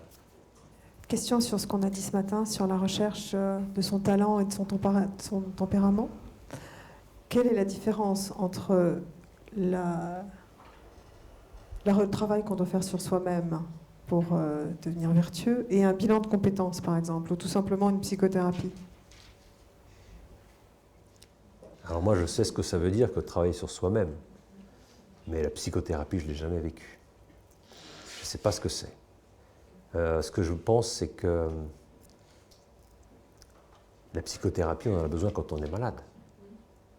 Alors que travailler sur soi-même, on a toujours besoin, même quand on n'est pas malade. Donc il faut toujours travailler sur soi-même, il faut toujours développer ses vertus. Et je suis persuadé que comme l'être humain, il y a une psychologie chez l'être humain, le développement de la vertu a certainement des effets aussi sur la psychologie de la personne et aussi peut-être sur sa santé physique. Je pense qu'il y a des relations. Il y a des relations entre la vertu et aussi quelques problèmes psychiques, psychologiques que des personnes peuvent avoir. Ça, j'en suis convaincu. J'en suis convaincu. Et peut-être qu'une des meilleures manières d'aider les gens à dépasser un certain nombre de problèmes qu'on appelle psychiques ou psychologiques ou psycho je sais pas quoi, peut-être que le développement de la spiritualité ou le développement de la vertu, c'est la chose par laquelle il faut commencer. Bonjour. Alors, moi je voulais poser une question donc à l'enseignant. Donc on est quand même une majorité d'enseignants dans cette salle qui enseignent donc des disciplines spécifiques, donc un contenu spécifique. Pour vous, quel est le meilleur moyen en fait d'arriver à enseigner les vertus au sein de cours, enfin à un public d'adolescents, au sein de cours qui concernent des disciplines, donc typiquement l'histoire-géographie, etc. Donc comment est-ce que vous enseignez ce type d'enseignement moral au sein de cours? Est-ce qu'il s'agit de coaching d'élèves de manière un peu individuelle? Est-ce que c'est du coaching de classe? Est-ce que vous leur donnez du contenu un peu philosophique? Non, alors ce qu'il faut, 70%, c'est toi. C'est dur, hein? Il faut parler de soi-même. C'est une expérience vitale. Ce n'est pas un cours de morale. C'est un cours de leadership. C'est-à-dire il faut que celui qui vient, qui fait le cours, et j'en connais, j'ai quelques représentants en France ici, qui font ça très bien, il faut être capable de se mettre à nu devant des jeunes. Il faut être capable de raconter ce qui t'arrive, de raconter ta vie, transmettre tes émotions, transmettre ton expérience vitale, utiliser ces concepts que j'utilise, mais 70% c'est toi. Il faut que les jeunes ils repèrent en toi quelque chose d'intéressant. Tu vois, c'est très important ça. Ce n'est pas un cours intellectuel dans lequel tu communiques des informations. C'est un cours dans lequel tu te communiques toi-même. Et si tu n'arrives pas à te communiquer, il faut que tu trouves d'autres personnes qui fassent ce travail. Tu vois, tu n'es pas là pour leur... beaucoup plus que pour faire travailler leur intelligence, tu es là pour faire travailler leur cœur, pour provoquer des réactions, des changements, une métanoïa à la grecque. Tu vois, les faire sortir d'eux-mêmes. Et pour ça, il est très important que la personne qui donne ces cours soit pas seulement un type qui est capable, ou une femme qui soit capable de présenter, mais une personne qui soit capable aussi de parler de son expérience vitale pour qu'il y ait une communion réelle qui s'établisse avec le public. C'est pas facile ça, mais il faut les deux. Hein. Il faut donc cette expérience vitale, il faut ensuite une capacité d'assimiler ces concepts pour pouvoir les reproduire en fonction des âges Alors à partir de 15 ans, comme je l'ai dit ce matin, on peut les reproduire pratiquement telles quelles. Au-dessous de 15 ans, il faut le reproduire d'une manière totalement différente. Mais j'insiste, hein, ce n'est pas un cours de philosophie où on essaye de faire réfléchir les gens à travers la dialectique, faire tout ça. Non, non, non, non. On est là pour créer une certaine ambiance qui fait qu'ils pensent beaucoup à eux-mêmes, hein, et qu'ils puissent réfléchir sur leur propre existence. Et pour ça, ils ont besoin d'images, ils ont besoin de communier avec toi. Ça, c'est clair et net, tu vois. C'est pour ça que ce n'est pas quelque chose de très, très facile, mais c'est quelque chose qui s'apprend. Et puis, voilà, tu as des gens qui sont très bons pour la communication à ce niveau-là. Mais il faut donc des personnes qui, au moins, essayent de pratiquer ces vertus. Ce n'est pas quelque chose que quelqu'un qui n'essaye pas. Il ne s'agit pas d'être un saint, il s'agit d'essayer de les pratiquer. Quelqu'un qui n'essaye pas de pratiquer ces vertus ne peut pas parler de ces vertus, il ne sait pas de quoi on parle. Tu vois? Et les étudiants, ils ne sont pas des idiots, ils ont une intuition incroyable. Ils se rendent compte parfaitement quand tu parles, si tu parles de vécu ou si tu parles de choses purement théoriques. Tu vois? C'est un truc, c'est assez particulier, c'est un cours de leadership. Ce n'est pas un cours de philo, ni de moralité, ni de religion. C'est totalement dépendant de toi-même. C'est toi. Voilà, il ne faut pas avoir honte d'être un minable. Ce qu'il faut, c'est que les étudiants sentent que toi, tu n'as pas honte d'être un minable. Tu es comme eux, mais que tu fais un certain nombre de choses, tu veux faire un certain nombre de choses, et que tu vas de l'avant, pour qu'eux comprennent, nous aussi, on est des minables, et on va faire comme lui, on va essayer d'aller de l'avant, quoi. Et il nous montre la méthode pour aller de l'avant. Parce que lui, il essaye de la pratiquer. Voilà de quoi il doit s'agir. Et les étudiants adorent ça. Je te promets que j'ai jamais vu une classe où les gens ne sont pas fascinés par tout ça. Mais juste une remarque, donc par rapport à des adolescents, donc un public plutôt de collégiens ou peut-être même en dessous, il y a une chose qui est quand même très difficile, c'est l'aveu de sa propre faiblesse en tant que prof. Parce que ça, c'est une faiblesse, enfin c'est vraiment se mettre en porte-à-faux en fait par rapport aux étudiants. Donc typiquement, c'est quelque chose qu'il ne faut pas faire en fait. Il faut garder cette autorité. Eh ben, il faut que tu puisses lui parler de toi-même et de tes faiblesses. Pour qu'il comprenne, toi, tu as 30 ans, tu as 40 ans, tu as 50 ans, tu as 60 ans, tu peux parler tranquillement de tes faiblesses. Et que lui, qui a 15 ans, c'est une monstruosité qu'il soit incapable de parler de ses faiblesses. Il faut qu'il ait honte. Tu vois, parce qu'il doit se rendre compte. Il faut qu'il arrive à se rendre compte que si ce gars, il peut parler, cette femme peut parler de ses faiblesses devant nous, il est normal que moi, je puisse en parler aussi. Aussi bien qu'il puisse parler de ses talents. Parce que le problème, c'est qu'une personne qui ne peut pas parler de ses faiblesses ne peut pas non plus parler de ses talents avec sincérité et simplicité. Impensable. Et s'il ne peut pas parler de ses talents avec sincérité et simplicité, il ne va jamais grandir en magnanimité. Donc il faut qu'il comprenne, ça c'est pas moi, ça je ne peux pas le faire, ça c'est pas mon tempérament, c'est pas mes vertus, je ne suis pas créé pour ça. Voilà, je suis minable là-dessus et je veux apprendre des autres. Par contre là, je suis bon, là ça c'est mon truc, et là vous pouvez apprendre de moi parce que je sens que là je décolle, là je vole, tu vois. Et il doit pouvoir parler avec la même sincérité, la même simplicité de l'un comme de l'autre. Et s'il ne peut pas parler de ses faiblesses avec sincérité, il ne pourra jamais parler de ses talents avec sincérité. Et là, tu crées une atmosphère de sincérité, de vérité, et les gens se rendent bien compte de bien des choses, et tu les fais mûrir. Tu les fais mûrir. Un adolescent qui prend conscience de ce qu'il est réellement, c'est une force inouïe pour toute la vie. Tu gagnes beaucoup d'années en termes de maturité. Énormément. Un adolescent qui peut te dire ses problèmes, ses difficultés, ce qui ne marche pas dans sa vie, etc., tu gagnes 10 ans de maturité, là. Celui qui se ferme, qui ne dit rien, qui ne parle pas, etc., tu perds 10 ans de maturité. Et c'est à 20 ans, ou à 30 ans, ou à 40 ans qu'il découvrira la maturité. Il faudra qu'il passe par des périodes de crise, etc. Alors que si, à l'âge de 15 ans, il peut tranquillement te raconter ses difficultés, etc., il n'a pas besoin de crise pour grandir. Il n'a pas besoin de crise, lui. Donc il faut les pousser à la sincérité maximum. Et pour les pousser à la sincérité maximum, il faut que toi, tu sois toi-même très sincère avec eux sur toi-même. Il faut qu'ils voient que tu puisses parler de toi-même de manière très naturelle. Il ne s'agit pas d'être pas en confession avec eux. Tu es en train de parler de choses de la vie ordinaire. Enfin, je veux dire, tu n'es pas en train de parler de tes péchés, tu es en train de parler des faiblesses naturelles. Et il faut qu'eux aussi le comprennent. pour qu'eux soient capables aussi de parler de ces choses-là, avec la même naturelle. On a encore du temps là pour les questions.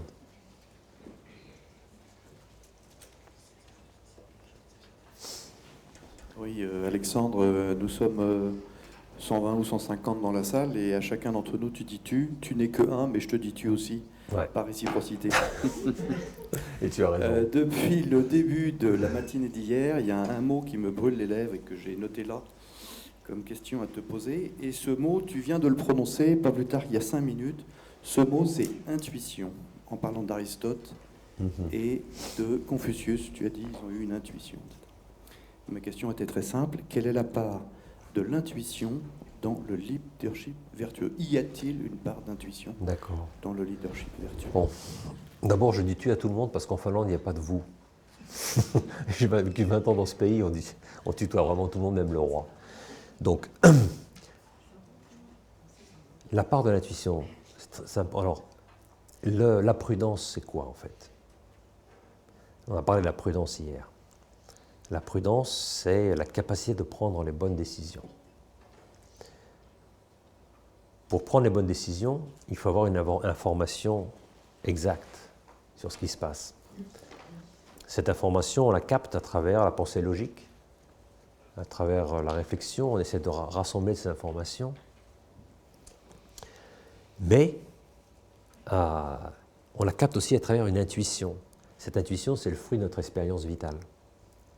Mais l'intuition ne se développe pas, n'est pas le fruit de l'âge. Elle est le fruit de la profondeur de notre esprit.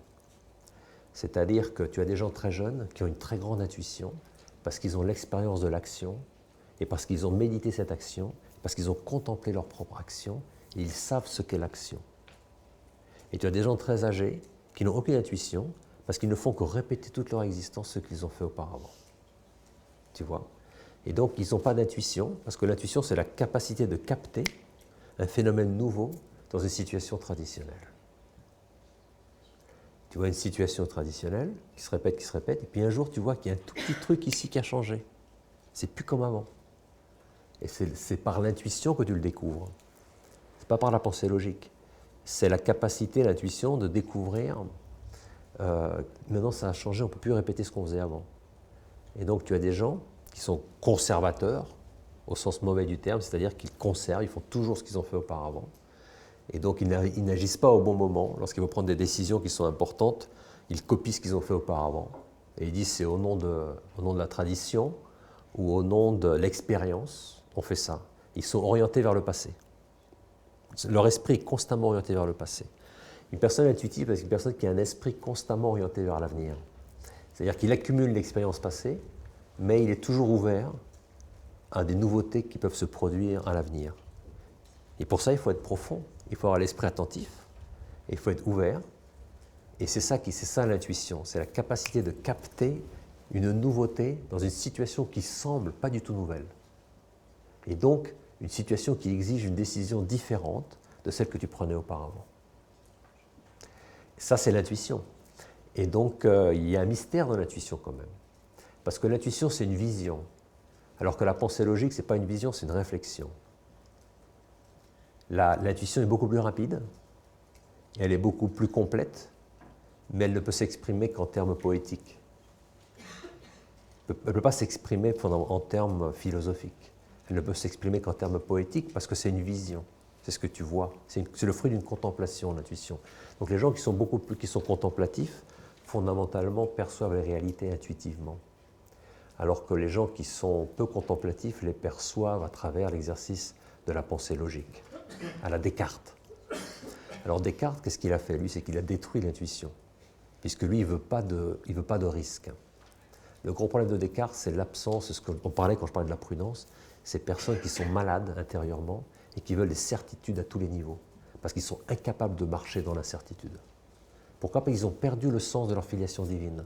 Ils ont perdu le sens qu'ils sont fils de Dieu, et que Dieu, leur Père, les protège et les aime et les supporte. Et donc, ils paniquent. Et donc, ils ont besoin de certitudes basiques pour où ils mettent leurs pieds.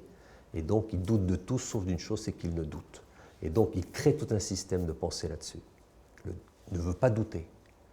Tu vois, alors que l'intuition, elle se développe chez les gens libres, les gens qui n'ont pas peur de faire des erreurs, les gens qui savent que de toute manière, il y a une main amoureuse qui te supporte. Et donc, il n'a pas peur. Tu vois? Et ça développe beaucoup l'intuition chez les gens. Parce que la personne n'a pas peur. Alors, je ne dis pas que c'est une mauvaise chose, la pensée logique. C'est très important, la pensée logique. Il faut penser logiquement, mais il y a un moment où la pensée logique s'arrête. Et alors, Descartes, avec son cogito, ce qu'il a fait, c'est qu'il a détruit la ratio humaine, qui n'est pas une ratio purement de pensée logique, mais qui est aussi une ratio intuitive. Et donc, il n'y a plus de place, et c'est notre éducation à la française. C'est une chose que tu notes dans l'éducation à la française, c'est une éducation extrêmement rationaliste. Pas rationnelle, hein, mais rationaliste. Rationnel, c'est quelque chose de très positif. La ratio humaine, c'est la pensée logique plus l'intuition. La ratio cartésienne, c'est seulement la pensée logique.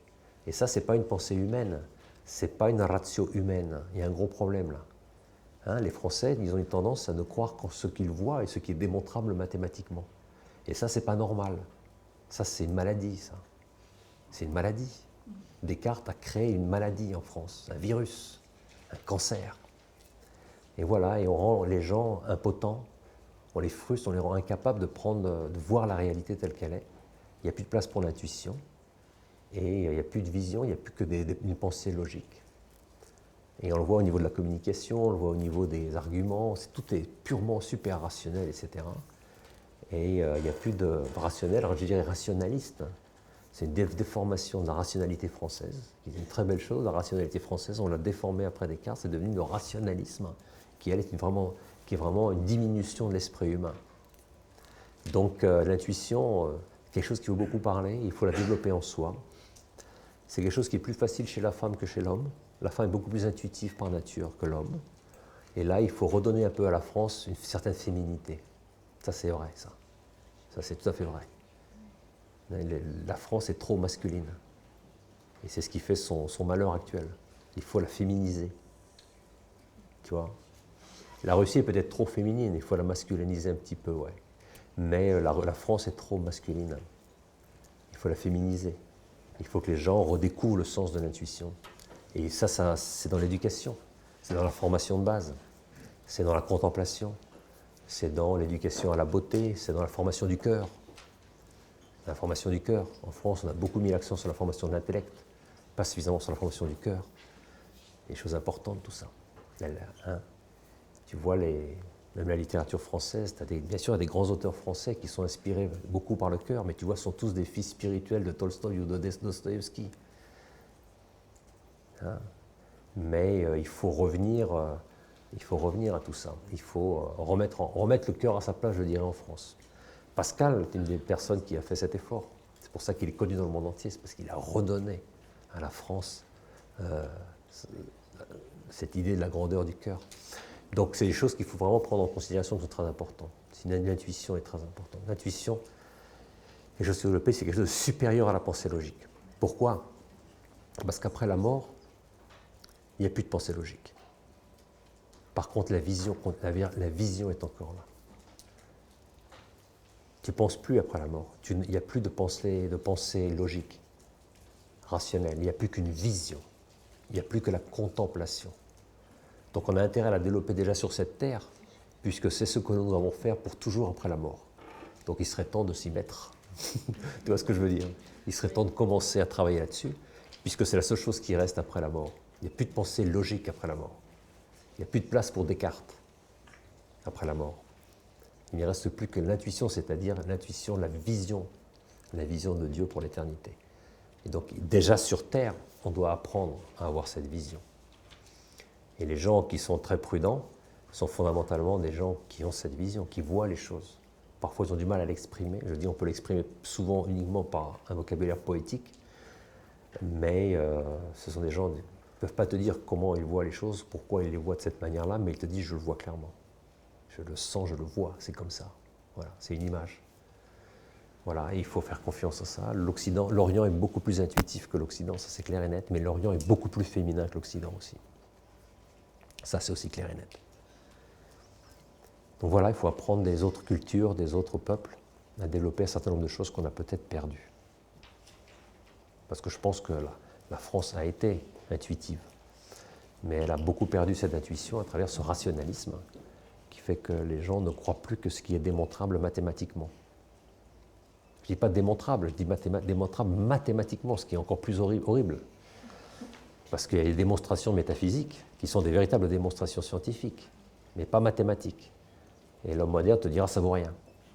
Ça vaut rien, ce n'est pas des mathématiques. Voilà. Donc on est allé très loin. Hein.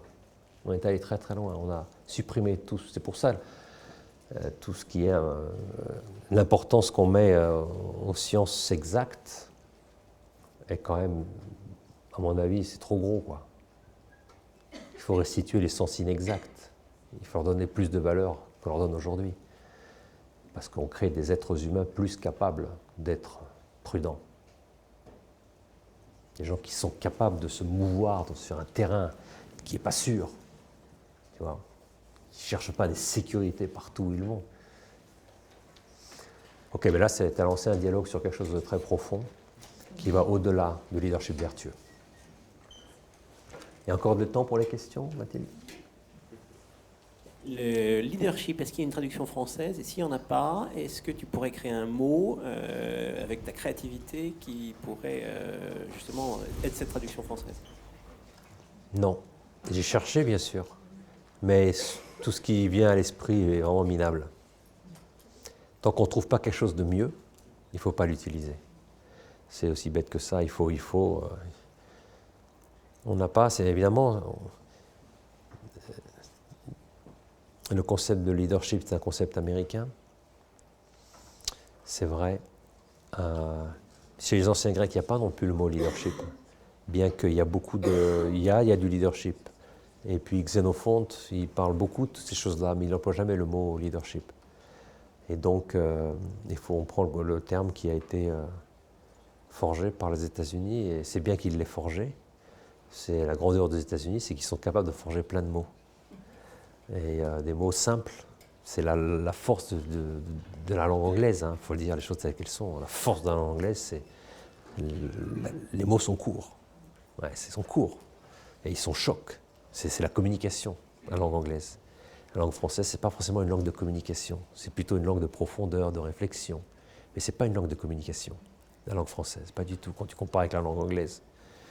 C'est pas la même chose. L'objectif de cette langue n'a pas été créée pour être une langue de communication. Donc le mot leadership, il s'est répandu dans le monde très rapidement parce que c'est un mot très attrayant, beau en plus.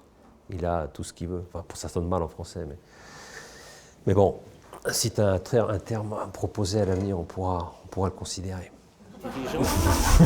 Dirigeant.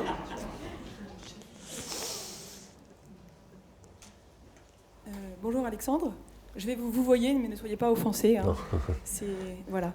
J'avais une question qui dit éducation à la vertu, dit éducation de la volonté. On l'a évoqué, mais on n'a pas passé beaucoup de temps sur ce concept. Nous, les jeunes dont on s'occupe, je pense dans cette salle, on est confrontés tous à cette difficulté d'enfants qui n'ont pas de volonté. Quelle piste vous nous donneriez pour essayer de les faire grandir? Parce que je me dis que ça peut peut-être être une première étape pour ensuite pouvoir grandir en vertu.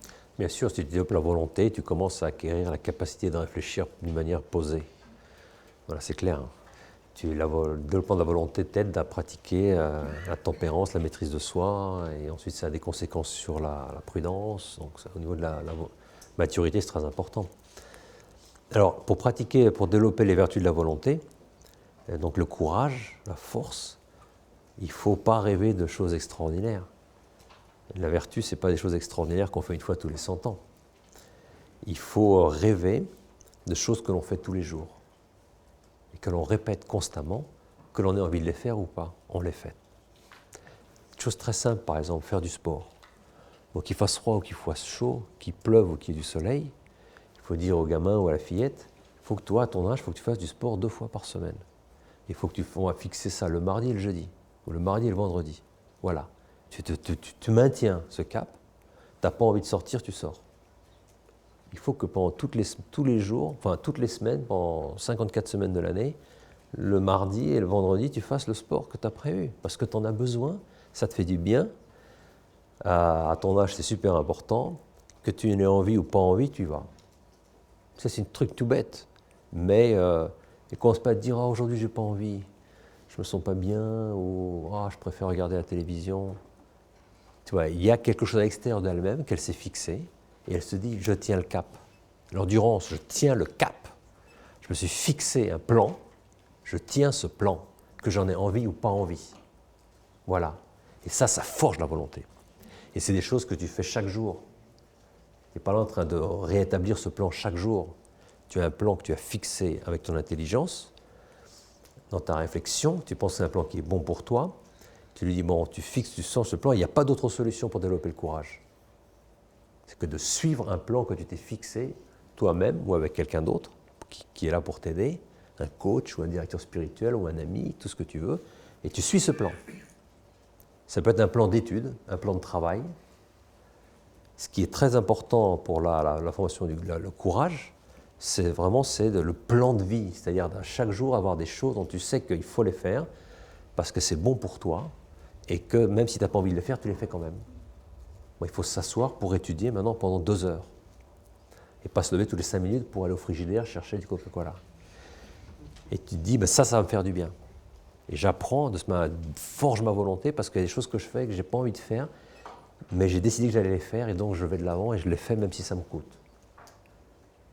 Et de cette manière-là, tu forges ta volonté. La vertu, nous dit Aristote, ce n'est pas un truc qu'on pratique une fois tous les 3 ans. C'est vraiment tous les jours, un tout petit peu, en faisant des choses qui ne nous plaisent pas, mais dont on sait qu'on doit les faire parce que c'est bien qu'on les fasse, pour nous ou pour les autres. On les fait, on acquiert, on développe, on forge sa volonté, on virilise sa volonté, et on devient des gens d'une grande stabilité intérieure. On a la capacité de faire ce qu'on a envie de faire. Au départ, ça coûte, mais après, ça devient facile. Après, ça devient facile. Au départ, c'est dur. C'est évident, quand tu n'es pas habitué à faire quelque chose, c'est dur. Mais la vertu, c'est un habitus. Donc ça veut dire qu'au bout d'un certain temps, ça devient ce que tu es. Et donc ça ne te coûte plus, tu le fais même avec joie. Et il y a même des moments où tu souffres quand tu fais plus que tu faisais. Tu vois, tu as des gens qui souffrent quand ils ne peuvent plus travailler. Ils sont habitués à travailler, ils ont créé l'habitude du travail, et puis ils sont vraiment déstabilisés dans leur travail parce qu'il y a plein de trucs, et tout, ils souffrent. Ils souffrent parce qu'ils ne peuvent plus bosser. Alors qu'avant, c'était des fainéants. Ils ne souffraient pas du tout de ne pas bosser, au contraire, ils souffraient de bosser. Ils ont transformé leur nature parce qu'ils ont acquéri la vertu de travail, et donc l'amour du travail. Et donc, c'est une partie de l'eux-mêmes maintenant, et ils sont différents.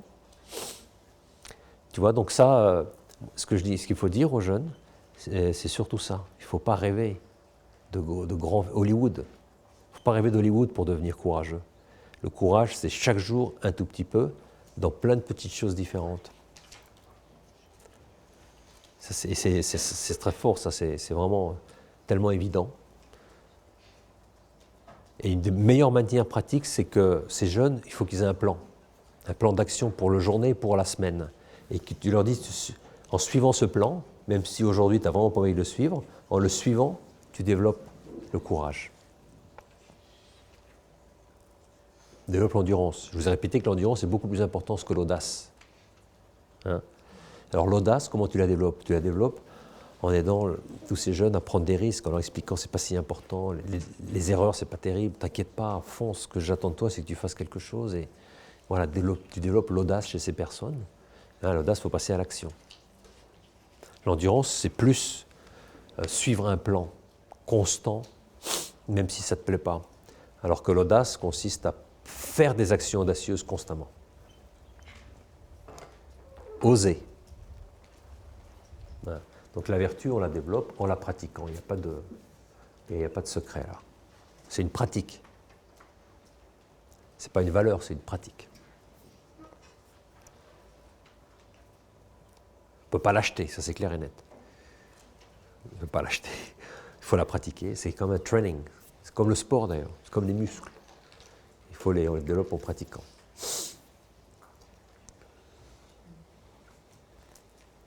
Voilà, il nous reste combien de temps, Mathilde? Alors, 5 minutes pour une dernière question. 5 minutes. Puisque vous nous dites que les vertus, il faut les pratiquer, justement, là, après 2 jours, on vous a bien écouté, mais on part d'ici, on retourne dans nos foyers. Comment on va pratiquer ces vertus chaque jour? Alors, vous avez parlé du courage, de l'audace, mais est-ce qu'on doit tous se faire un plan d'action?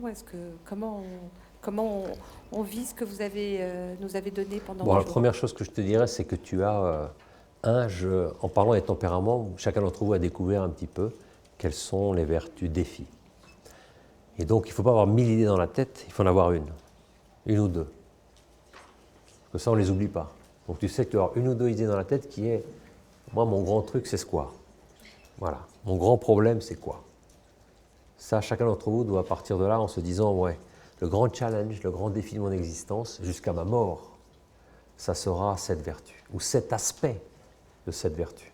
Puisqu'on a vu que, fondamentalement, ce n'est pas une vertu en elle-même qui est un challenge. Dans certains cas, si.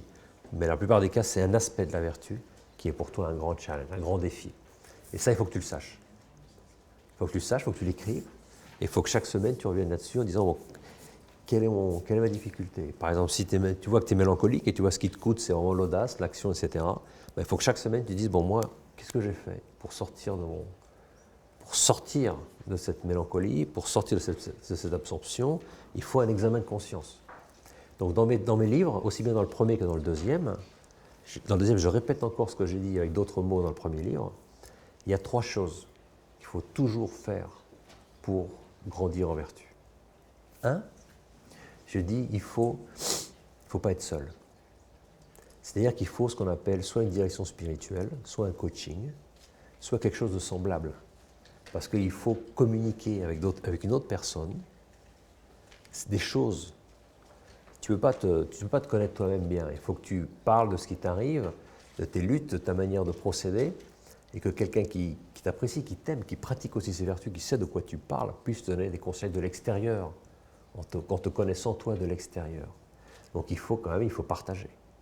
Il faut partager avec une personne, constamment, régulièrement, pas forcément tous les jours, mais je sais pas, quelques fois par mois ou une fois par mois, pour fixer un plan d'action, pour voir comment tu avances, comment tu te développes, quelles sont les difficultés que tu rencontres. Ça, on appelle ça traditionnellement la direction spirituelle. Il peut être fait soit avec un prêtre, soit avec un laïc, et soit du coaching, mais que ce soit un coaching qui ne soit pas professionnel, que ce soit un coaching qui soit réellement personnel. Par le mot coaching, on veut dire plein de choses très différentes. Je parle du coaching personnel, qui est en fait un autre mot pour parler de direction spirituelle, mais le mot direction aujourd'hui, il ne paye plus, comme on dit, donc on parle de coaching. Ça, c'est la première chose. Il ne faut pas que tu sois seul. Il faut que tu aies vraiment identifié une personne en ton existence, que tu connais bien, qui t'aime, qui peut t'aider, et que ce ne soit pas ton mari. Ça, c'est très important. 2, c'est l'examen de conscience, c'est-à-dire la capacité régulièrement, que ce soit une fois par semaine, une fois par mois ou plusieurs fois par an, de reconsidérer un peu ses vertus. Tu verras à la fin de mon deuxième livre, il y a un examen, il y a 10 questions sur chaque vertu, pour vous aider à réfléchir sur la manière dont vous les pratiquez. Et donc, tu peux revenir, tu peux dire, bon, chaque mois, ce mois, je vais réfléchir sur ces 10 questions sur la vertu, par exemple, de prudence. Voilà.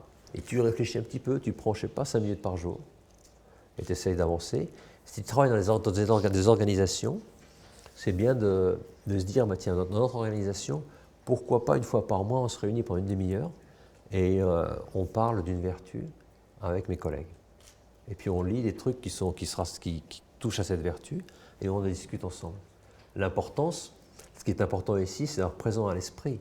Il faut régulièrement revenir sur le sujet. Aujourd'hui, ces jours-ci, on a mis vraiment l'emphase sur ce sujet. Mais ce qui est important, c'est qu'au moins une fois par mois, pendant, je ne sais pas, un quart d'heure, une demi-heure ou une heure, tu reviennes sur le sujet. Sur une vertu, pas sur toutes ces vertus, mais sur une seule. Et après, tu changes, tu reviens et tu peux en discuter avec d'autres personnes et vous pouvez échanger aussi des choses pratiques, etc. Ça, c'est ce qu'on appelle l'examen de conscience. Tout ça, c'est traditionnel dans l'histoire du monde. Hein. Et le troisième point, c'est ce fameux plan de vie dont je vous ai parlé. Il faut avoir un plan de vie pour sa journée. Ça, c'est évident. Et dans ce plan de vie, tu peux avoir des moments de contemplation, des moments de réflexion, des moments de prière, comme disent les chrétiens. Mais ce qui est important, c'est que tu puisses considérer ces choses-là, considérer ta vie, Le problème de l'homme moderne, très souvent, c'est qu'il est toujours sur l'action, il n'a pas le temps pour être seul avec lui-même. Et il faut absolument être seul avec soi-même. Avec soi-même ou avec Dieu, mais il faut trouver des moments d'isolement. Et ça fait partie des éléments importants du plan de vie. Les moments d'isolement, que ce soit au bureau, où tu peux t'isoler, ou dans ta voiture, ou en marchant dans la rue. Il est très important que chaque jour tu aies ces moments. Et qu'il est très important aussi que tu saches combien de temps. L'aspect planification est très important. Pourquoi? Parce que nous, les êtres humains, on a une tendance à diminuer, ce qui est difficile. C'est aussi bête que ça. Et donc, il faut se fixer un temps. Il faut dire, moi, je fais ma méditation tous les jours, un quart d'heure, une demi-heure, 1 heure. Mais il faut que ce soit clair. Il ne faut pas arrêter quand ça devient difficile. Il ne faut pas prolonger quand ça devient agréable. Il faut un plan. Et suivre ce plan. Toujours qu'on a envie ou qu'on n'en ait pas envie. Et ce qui fait qu'une personne grandit, c'est la répétition. Donc l'importance d'un plan, c'est que tu as créé toi-même ces structures. Quand je vous ai parlé tout à l'heure de la magnanimité se développe, tu crées des structures de magnanimité autour de toi, un environnement magnanime. Ce plan, c'est peut-être le centre de cette structure magnanime. C'est le plan que toi, tu as fixé pour ton existence, pour ta journée. Pas pour ton année, pour ta journée. Et donc tu sais quels sont les moments dans la journée où tu vas t'isoler, tu vas être seul avec toi-même, tu vas pouvoir réfléchir, etc., reconsidérer un certain nombre de choses. Et ça fait partie de ce plan de magnanimité dont je vous ai parlé. N'oubliez jamais une chose, ce qui compte, ce qui marche, c'est la répétition. La vertu, c'est la répétition d'actes nobles. C'est une habitude qui naît de la répétition d'actes nobles. Voilà. C'est un mystère, mais l'homme, on est fait d'habitudes. On a les habitudes biologiques, qui est le tempérament, et on a les habitudes morales. Et ces habitudes, c'est le résultat de plein d'actions similaires. C'est une réalité, c'est ce qu'on appelle la morale. La réalité, c'est ça. C'est une réalité spirituelle, c'est un mystère, mais c'est aussi une habitude. Tu vois, on a tous l'expérience d'ailleurs, que c'est une habitude. Et c'est ces habitudes qui font que les personnes peuvent changer. Sinon, les personnes ne pourraient jamais changer. Ne pourraient jamais devenir meilleures ou pires. Donc, c'est là cette répétition dans notre existence qui crée cette vertu. Et pour qu'il y ait cette répétition, il faut que tu aies un plan. Parce que tu ne peux pas tous les jours refaire ton plan. Ce n'est pas possible. Tu deviendrais folle. Ce qu'il faut, c'est que tu te fixes un plan pour chaque jour, pour 1 mois par exemple. Voilà. Tu n'as pas besoin de réfléchir. Le matin, tu te lèves, tu sais exactement quel est le plan de la journée, ce que tu vas faire aujourd'hui, et tu sais où est-ce que tu vas mettre pendant cette journée, qui est pleine de travail, ces moments où tu as besoin d'être seul avec toi-même. Plan de vie. Voilà, ces 3 éléments, ils sont toujours constants. J'en parle dans mon premier livre, j'en parle dans mon 2e livre, et je sais par expérience qu'ils sont absolument indispensables. Il faut les 3. Les gens qui ont peur, qui ne sont pas sincères pour trouver une personne avec laquelle ils puissent communiquer et raconter leur existence, ils ne vont pas se développer. Les gens qui n'ont pas de plan de vie dans lequel il y a une structure qui crée cet environnement, ils ne vont pas se développer. Et les gens qui ne réfléchissent que très rarement sur des choses dont nous en parlons aujourd'hui, ils ne vont pas non plus se développer. Il faut que le cœur soit en action, que la volonté soit en action et que l'intelligence soit en action. Et voilà, et ces 3 choses nous font grandir. Le cœur pour contempler la vertu, pour aimer la vertu, pour la désirer pour soi-même. La volonté pour pratiquer, pour le training, il faut que la volonté soit en action. Et l'intelligence pour te faire pratiquer toutes ces vertus en même temps, quoi. Pour pas qu'il y ait de conflit. C'est la prudence qui te montre comment on pratique toutes ces vertus au même moment. Voilà, on a terminé. Je vous remercie, ça m'a fait plaisir d'être avec vous.